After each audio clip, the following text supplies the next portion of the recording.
अस्सलामुअलैकुम नाज़रीन कराम, नई वीडियो में आपको खुश आमदीद कहते हैं। पाकिस्तान की सियासी, आइनी और अदालती सूरत हाल में बहुत तेज़ी आने वाली है।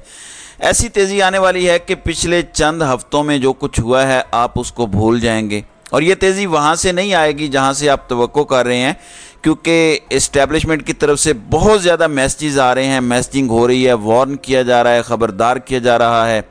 और जनरल आसिम मुनीर एक बहुत जानदार आर्मी चीफ के तौर पर ड्राइविंग सीट पर नज़र आ रहे हैं और सारे काम करते नज़र आ रहे हैं, जबकि वफाकी निगरान हुकूमत, निगरान सूबाई हुकूमतें सारी की सारी एक साइड पे चली गई हैं और इस वक्त जनरल आसिम मुनीर साहब लीड कर रहे हैं। और कुछ खबरें ऐसी दी जा रही हैं, एक ऐसा नैरेटिव बन रहा है कि आने वाले दिनों में बहुत बड़ी क़यामत आने वाली है। मैं पहले भी बता चुका हूँ, लेकिन अब इसमें मज़ीद कुछ चीज़ें एडअप हो गई हैं।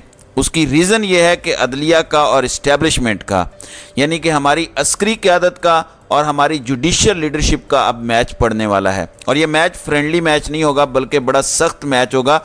उसकी रीज़न ये है कि army chief general Asim Munir तो अपने इरादे ज़ाहिर कर चुके हैं, वो ताजरों को बता चुके हैं, सनतकारों को भी बता चुके हैं, और एक मीटिंग उन्होंने पिछले दिनों में की है। उस मीटिंग के मुंदरजात भी कन्वे किए गए मुख्तलिफ तरीक़ों से। ताजरों के साथ मुलाकात में भी उन्होंने कहा हर सतह से स्मगलिंग का ख़ात्मा करूँगा, ज़ख़ीरा अंदोज़ों का ख़ात्मा करूँगा, और अपने साथ बैठे कोर कमांडर को उन्होंने कहा कि मुझे 1 लीटर पेट्रोल भी स्मगलिंग वाला नज़र ना आए। लेकिन इस दौरान नाज़रीन कराम, सरहदों पर सूरत हाल बड़ी ख़तरनाक हुई। कल 6 सितंबर हमने मनाया। 6 सितंबर यौम दिफा के मौके पर 2 हमले हुए, और दोनों हमले शदीद तरीन थे। एक चित्राल में हुआ, जबकि एक तुरखम बॉर्डर पर हुआ। तुरखम में दो बदू लड़ाई हुई और चित्राल में भी दो बदू लड़ाई हुई। तुरखम का बॉर्डर बंद करना पड़ा, इस हद तक खराबी हुई। वजह यह है कि हमारे इंटरनल इश्यूज़ हैं। इस वक्त कहा जा रहा है कि हमने स्मगलिंग रोकनी है, हमने आटे, चीनी, घी और डॉलराइजेशन रोकनी है। आपको मैं बताता चलूं कि इमरान खान ने अपने दौर में ये पाक अफ़गान बॉर्डर बंद कर दिया था। वो इसलिए बंद किया था क्योंकि स्मगलिंग उरूज पर थी। एक रिपोर्ट सबमिट हुई थी वज़ीर आज़म हाउस में। उस रिपोर्ट में बताया गया था कि किस तरीके से बलूचिस्तान और पाक अफ़गान बॉर्डर और पाक ईरान बॉर्डर पर स्मगलिंग कितने मिलियन डॉलर्स की होती है, यानी करोड़ों नहीं, अरबों डॉलर्स की होती है, और पाकिस्तान की सारी खुशहाली दूसरी जगह स्मगल हो जाती है। ये कैसे होती है? सब्जियों की सूरत में, फलों की सूरत में, चीनी की सूरत में, सीमेंट की सूरत में, पेट्रोल की सूरत में, आटे, गंदम, चावल की सूरत में, ये सारी चीज़ें वहाँ जाती हैं और इधर महंगाई का तूफान आ जाता है। तो इमरान खान ने ये बॉर्डर बंद कर दिया था। वो बॉर्डर आपको पता है कि किसने खुलवाया था? नाज़रीन करम, वो बॉर्डर जनरल बाजवा ने खुलवाया था। फिर शब्बर ज़ैदी ने भी बहुत सारी बातें बताई कि जनरल बाजवा साहब क्या क्या करते रहे। बहरहाल इस वक्त भी दोबारा यही मसला सामने आ चुका है, और कहा जाता है कि डीजल पेट्रोल ईरान से स्मगल होकर आ रहा है, और कराची के कोर कमांडर को कहा जा रहा है कि यहाँ पे 1 लीटर भी ना आए। ये सैकड़ों गाड़ियों की कतारें तो बलूचिस्तान में लगी हुई हैं, तो बलूचिस्तान से इसे रोकने की ज़रूरत है, ना कि कराची से। तो ये चीज़ें हो रही हैं, और ये आने वाले दिनों में इसमें मज़ीद सख्ती आएगी, जबकि सोशल और डिजिटल मीडिया के ख़िलाफ़ भी एक सख्त एक्शन तैयार हो चुका है। एक मीटिंग हुई है जिसमें ये मैसेज कन्वे किया गया, और आर्मी चीफ ने कहा कि अब ज़ीरो टॉलरेंस है, जो सामने आए उसको आपने सबक सिखाना है और उनके खिलाफ कार्रवाई करनी है। दूसरी तरफ जो एक बहुत बड़ी स्कीम मरियम नवाज़, मरियम औरंगज़ेब और शहबाज शरीफ की थी, 10 अरब रुपया मीडिया में फेंका गया। डिटेल्स में गुज़श्ता वीडियो में बता चुका हूँ। उसमें इलेक्ट्रॉनिक मीडिया, प्रिंट मीडिया और डिजिटल मीडिया शामिल हैं। तो अब नाज़रीन कराम, बंदियाल साहब की इनिंग्स तो ख़त्म हो गई है, उनका एक हफ़्ता मज़ीद रह गया है, और अब वो हल्का फुल्का काम कर रहे हैं। ना तो शहीद अरशद शरीफ का केस किसी कॉर्नर लगा, दूसरा आर्मी एक्ट यानी फ़ौजी अदालतों में सिविलियंस का ट्रायल 9 मई के हवाले से, जस्टिस जवाद एस ख्वाजा की पटिशन, फिर एतजाज़ एहसन की पटिशन, फिर सरदार लतीफ़ खोसा और इमरान खान, इनकी पटिशन, ये सब वहीं की वहीं पड़ी हैं। मुझे नहीं लगता कि इन पर जो है वो बंदियाल साहब कुछ करेंगे। अब नाज़रीन कराम, ये मामला जाएगा काजी फ़ायज़ ईसा के पास, जो 17 सितंबर को आ रहे हैं।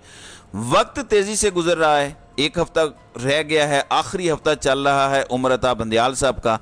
जबकि दूसरी जानिब barrister Salahuddin, Sindh bar council जो है वो मैदान में आई है। उन्होंने 2 काम किए हैं। आर्मी एक्ट जो तरमीमी बिल है और ऑफिशियल सीक्रेट एक्ट तरमीमी बिल, इनको उन्होंने चैलेंज किया है, क्योंकि ये दोनों गैर कानूनी एक्ट बनाए गए, क्योंकि सदर मुमलिकत कह चुके हैं कि मैंने दस्तखत नहीं किए, लेकिन इसका जाली गजट नोटिफिकेशन जारी करके इस पे काम भी शुरू हो चुका है, अमल दरामद भी शुरू हो चुका है, इस पर ट्रायल भी शुरू हो चुका है। इसमें इमरान खान, शाह महमूद कुरैशी और असद उमर को जो है वो ट्रायल किया जा रहा है। लिहाजा सिंध बार कौंसिल मैदान में आई है। बैरिस्टर सलाहुद्दीन जो सिंध बार कौंसिल के एग्जीक्यूटिव मेंबर हैं, वो भी मैदान में आए हैं और उन्होंने दोनों एक्ट गैर कानूनी और गैर आइनी करार देने के लिए सुप्रीम कोर्ट से रुजू किया है। और फौजी अदालतों में सिविलियन का ट्रायल उन्होंने कहा कि गैर कानूनी, गैर आइनी है, इसको बंद किया जाए। जितने भी लोग गिरफ्तार हैं 9 मई के हवाले से, उनको सिविल अदालतों के हवाले किया जाए और वो आगे मामलात को लेकर चलें। ये 3-4 काम उन्होंने किए हैं और इसे अब काजी फायज ईसा ने सुनना है। लिहाजा इसके लिए भी तैयार रहना चाहिए, क्योंकि हमारे पास एक इत्तला ये है कि ये जो तेज़ी आई है और आर्मी चीफ और हमारी मिलिट्री लीडरशिप एग्रेसिव नज़र आ रही है और बहुत ज़्यादा सख्त मैसेजिंग हो रही है, ये सारी की सारी चीज़ें तैयार की जा रही हैं जस्टिस काजी फायज ईसा के लिए कि उन्होंने आना है। उनके आने से पहले ही माहौल ऐसा बना लिया जाए कि वो अपनी इनिंग्स जारहाना अंदाज में शुरू ना कर सकें और वो किसी भी तगड़े मुकदमे में इन्वॉल्व ना हो और केस की समाअत ना करें। मसलन आर्मी एक्ट है, फौजी अदालतें हैं, 9 मई के वाक़यात हैं, उनको टच ना करें। फिर नवाज शरीफ ने भी आना है, वो भी काजी फायज ईसा का इंतज़ार कर रहे हैं। तो एक सख्त इनिंग्स शुरू होने वाली है, बहुत टाइट मैच होने वाला है हमारी इस्टेब्लिशमेंट, हमारी फौजी इस्टेब्लिशमेंट और हमारी जुडिशियल लीडरशिप के दरमियान, क्योंकि जुडिशरी को भी अब सर्वाइव करना है और अदरवाइज जुडिशरी की अहमियत, वक़्त और ताकत ख़त्म हो जाएगी। क्योंकि जुडिशरी वाहिद इदारा है जिसको आइन ताकत देता है, उसके पास आइनी ताकत है और आइन की वो तलवार है जिससे वो जिसे चाहे कुचल सकते हैं। लेकिन इस आइनी ताकत को 9 मई के बाद कुचल दिया गया, इस अदालती इख्तियार को कुचल दिया गया और मलिया मेट कर दिया गया, और ये चंद लोगों ने किया है। इसलिए अदालतों के अहकामात नहीं माने जा रहे, यहाँ तक कि पुलिस नहीं मान रही, यहाँ तक कि जेल के जूनियर ऑफिसर नहीं मान रहे, यहाँ तक कि एसपी और जो डिप्टी कमिश्नर हाई कोर्ट्स के फैसले नहीं मान रहे। तो मामला यहाँ तक पहुँच चुका है। इसलिए हमें तैयार रहना चाहिए और देखते हैं कि ये उफ्ताद किस पर आन पड़ती है, मीडिया पर आएगी या फिर जुडिशरी वापस अपनी पोजीशन संभाल लेगी और बताएगी कि जुडिशरी ही होती है। उसकी वजह यह है कि वकला काजी फायज ईसा के आने से पहले 9 सितंबर को एक मुल्क गिर हड़ताल करने जा रहे हैं, यानी शटर डाउन ये है अदालतों का, पहिया जाम है अदालतों का। और ये पाकिस्तान बार कौंसिल और तमाम बार एसोसिएशंस और ऑल पाकिस्तान वकला एक्शन कमेटी जो बनी उसने ये सपोर्ट किया है। तो 9 तारीख को पाकिस्तान भर की अदालतों में, खा वो सिविल कोर्ट्स हों, डिस्ट्रिक्ट कोर्ट्स हों, हाई कोर्ट्स हों या सुप्रीम कोर्ट, वहाँ मुकम्मल हू का आलम होगा। शटर डाउन हड़ताल पहले कामयाब हो चुकी है, अब ये अदालतों का मामला है और इससे अगला स्टेप पहिया जाम का होगा। नाज़रीन इकराम, इस दौरान आप ज़हन में रखें कि सदर मुमलिकत को पाकिस्तान बार कौंसिल ये कह चुकी है कि आपको किसी से मशवरा करने की ज़रूरत नहीं, आप आगे बढ़ें, अपना आइनी इख्तियार इस्तेमाल करें और इलेक्शन की तारीख दें और 90 रोज़ के अंदर अंदर इलेक्शन होना ज़रूरी है। इसलिए ये गदर मचा हुआ है।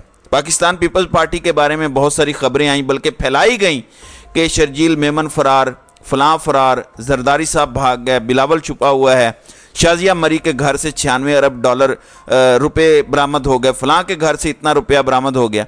अगर ऐसा हो गया है तो फिर इनको ये सब जाहिर करना चाहिए और जाहिर करके अवाम को रिलीफ दे देना चाहिए। बिजली पर एहतजाज हो रहा है तो गरीब आदमी को रिलीफ देना चाहिए अगर ये वाकई बरामद हुआ है, लेकिन ऐसा नहीं है। तो फिर ये मीडिया ट्रायल किस लिए किया जा रहा है? क्योंकि जरदारी साहब तो दुबई बैठे हैं, बिलावल साहब भी दुबई बैठे हैं, वहाँ वो अपनी मीटिंग्स कर रहे हैं, तो गड़बड़ तो अंदर खाते चल रही है क्योंकि एडजस्टमेंट नहीं हो रही और जो नया चेस बोर्ड सजाया गया था वो चेस बोर्ड डिस्टर्ब हो गया है। और वो डिस्टर्ब इसलिए हुआ है कि पाकिस्तान के अवाम कोई बात सुनने को तैयार नहीं है। गो इस्टेब्लिशमेंट और दीगर जमातों ने बयानियाँ बनाने की कोशिश की इमरान खान और तहरीक इंसाफ के खिलाफ, लेकिन बयानियाँ नहीं बन पा रहा।